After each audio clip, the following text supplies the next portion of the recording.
Hi guys, how are you? I'm so excited about this. Hi, welcome to Hearty Conversations.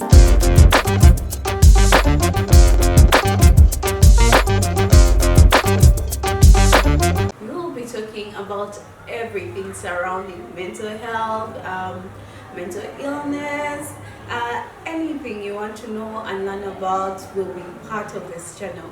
My name is Ree, and today you're going to get to know your host a little bit more. I am one of your hosts, Mirabel Gabriel Paul, and this episode we're going to be getting to know me. I'm Auma Rita, that's my government name. Yeah, Auma Rita. I am a lawyer by profession.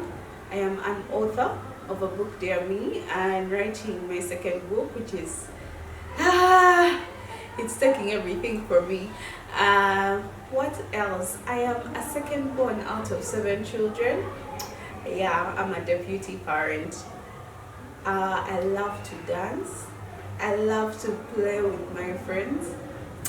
I am a very jolly person and jumpy. Yeah, but I'm also very introverted. I don't know if that makes sense to you. And shy. Yeah, what else would you want to know about me? I love comic books. Oh my god, any day, every day. Give me a comic book, I'll be happy. I love books generally. I love to read and find out new stuff. Yeah, so that's it. That's it about me. The people ask if your relationship to be the film comma. Let's leave them to God. Can you tell I'm nervous? Anyway, I'm a doctor by profession, and I am also a mental health advocate. I am a creative at heart. I love film, I love photography. I just love art. It's like my happy place. So, yeah, I mean, that's me in a nutshell. If you want to know more, take me out for coffee. No, I don't like coffee. Take me out for juice. Yeah, I like juice. So I was first diagnosed in 2017, and that was S6, my S6. I don't remember how old I was. I think I was 18, and I was diagnosed with depression. I remember I had suicidal ideations, and I spoke to my parents, and I'm like, oh my gosh, guys, it's not like life is not life in the way it should life. And they took me to a psychiatrist, and she's like, oh yeah, this is depression. And I had heard about depression previously, but the thing that I remember most is people kept on saying, oh, depression is it's a disorder, not a disease. I feel like we've realized it's a disease now. So I was like, okay, so I have this thing called depression, da-da-da. So that was my first diagnosis. I mean, I don't think the diagnosis has changed. I have certainly learned how to live with it and learned how to understand what it means when people tell you you have depression. Yes. So my first diagnosis was major depressive disorder, severe anxiety, post-traumatic stress disorder, and OCD. It was given to me in 2019. I had a full-blown mental health breakdown, and I finally got to be admitted in Butabika as a psych ward patient. It wasn't on my bucket list for life, so I was very, very sad about it. Yeah. So that was my first diagnosis, but later I was re-diagnosed with bipolar, complex traumatic stress disorder, and ADHD. But I would want to say that my mental illness does not define me. I'm a totally whole and awesome person outside my mental illness. I'm able to do things, I'm able to achieve things that I put my mind to and that I push myself to do, because when you have some of these illnesses, you have to be very, very intentional about what you do and how you do it. Yeah. So that's the second thing that people normally want to know. Third question, what sparked off my mental illness? it's a very uncomfortable conversation for me to have, but in my senior four, I was sexually assaulted and I didn't tell anyone about it. Not my parents, not my friends.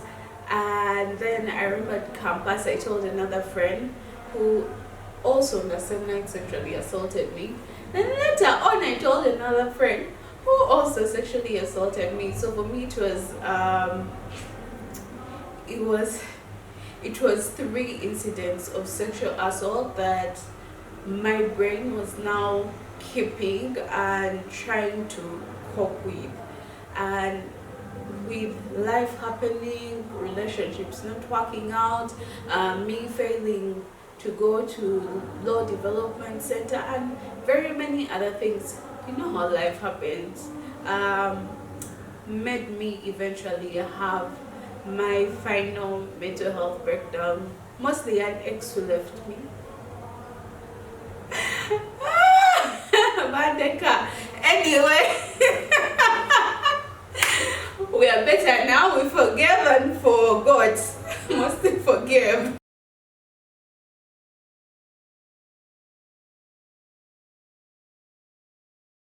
So the good coping mechanisms. I love to work out. I honestly love going to gym. The second reason why I love to work out is I love the pain. I love the pain. It makes me feel like I am dispensing of these emotions that I can't really have a physical outlet to. So I love the pain that comes with gym. So I love to gym. I love to journal. Some people write while journaling. I make videos, like if I'm experiencing something, I'll make a video of it. And when I'm very severely depressed, I go and look back on my videos and I'm like, Bambi, at one point I was happy. I should keep pushing. Another thing I do is I go for my reviews. Yes, with my doctor, I go for my reviews. And I take my medication religiously, even when I don't want to, even when I have to cry to take it. Like, it's that intense. Sometimes you really don't want to take this medicine. Yeah, but I do take my medication. What else? I spend time with loved ones. Yeah, and I'm intentional about which people I let speak into my life. And yeah, I think those are some of the good coping mechanisms. The bad coping mechanisms, I have a terrible relationship with food. So as a side effect to my medication, I feel like I went to bed small and woke up bigger. So I started starving myself.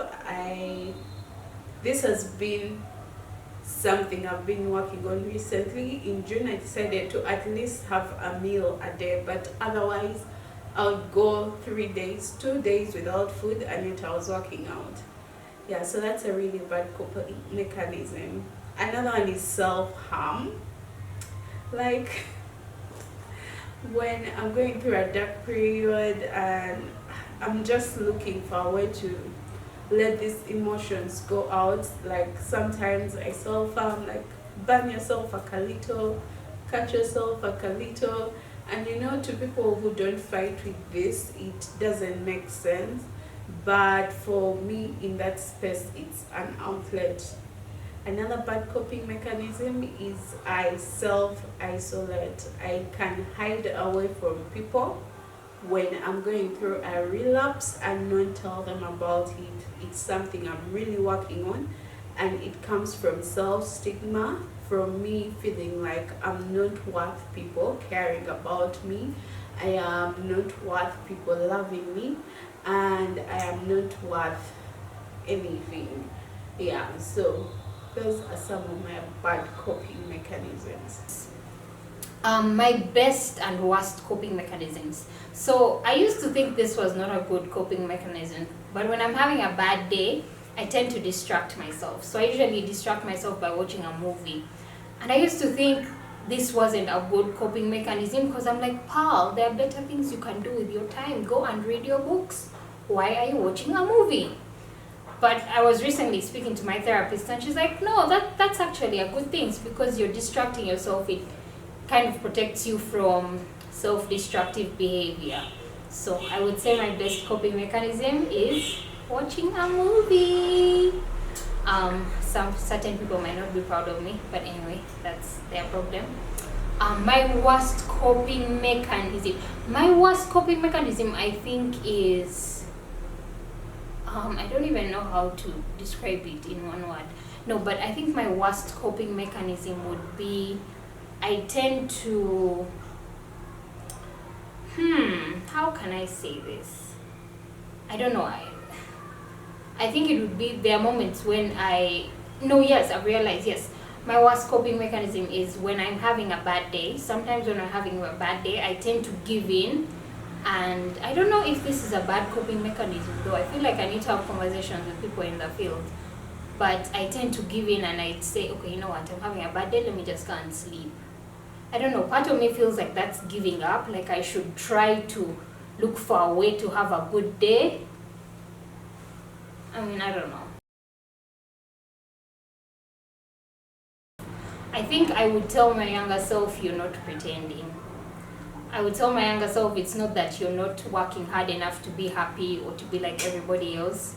No, it's that you have a disease which can be treated. If you take your medication, you go for therapy, you see your doctors, then, you know, life can actually become better. It's not all in your head. I think that's what I would tell my younger self, because I struggled with that a lot. I mean, I do think there are days when I do feel that I could work harder at being happier, or I could work harder at being more present or enjoying my life. But I'm learning that I have a disease, and sometimes this is how the disease presents. It's going to get better, really. It really, really is. There is light at the end of the tunnel. Healing is going to be hard. It's going to be complicated.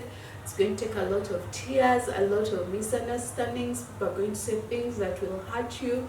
But you know what? You're going to find yourself on this journey, and it's honestly going to get better. You're going to get up several times. You're going to fight several times. And you're going to encourage other people on their journey to healing. How did I get into mental health advocacy? I mean, I don't think I woke up in the morning and said, I want to get into mental health advocacy. It was just, so I have a blog. Like I said, I'm a creative at heart. I have a blog.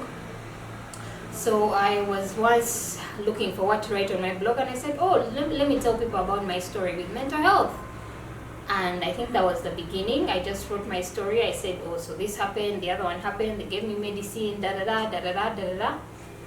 And somehow I just woke up and I found that I was advocating for mental health. I think it's just because it's something that I've been through, and as a person I like talking.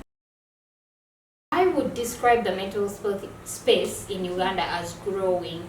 I think growing in the sense of people are now realizing what mental health is, and how everybody has mental health and everybody has a way in which the health of their mind is working out. So I think it's growing in the sense of people now understand that mental health is something that we need to pay attention to, and people are now understanding that, oh, there are steps that we can take to improve our mental health. There are things that happen in our lives that are sort of bad for our mental health and whatnot. So I think people are coming to the place where they are accepting it as a valid conversation to be having, which I think is good. I think we are headed towards a positive direction. It's a lot brighter than when I first started out. When I first started out, I felt like nobody started out, sounds like it was a job.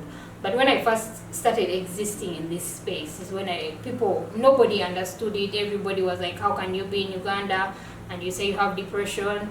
It was like there were so many, what's that word, is it? Okay, let me just say stigma, I can't remember the right word. But there was so much stigma around mental health, but now I feel like people are actually understanding and people are growing, and I think it can only go up from here. I hope one day I do not eat those words. But yeah, this has been Hearty Conversations. Thank you so much for joining me. I'm very glad to have met all of you, and I hope you're glad to have met me. So yes, That's a little bit into who I am.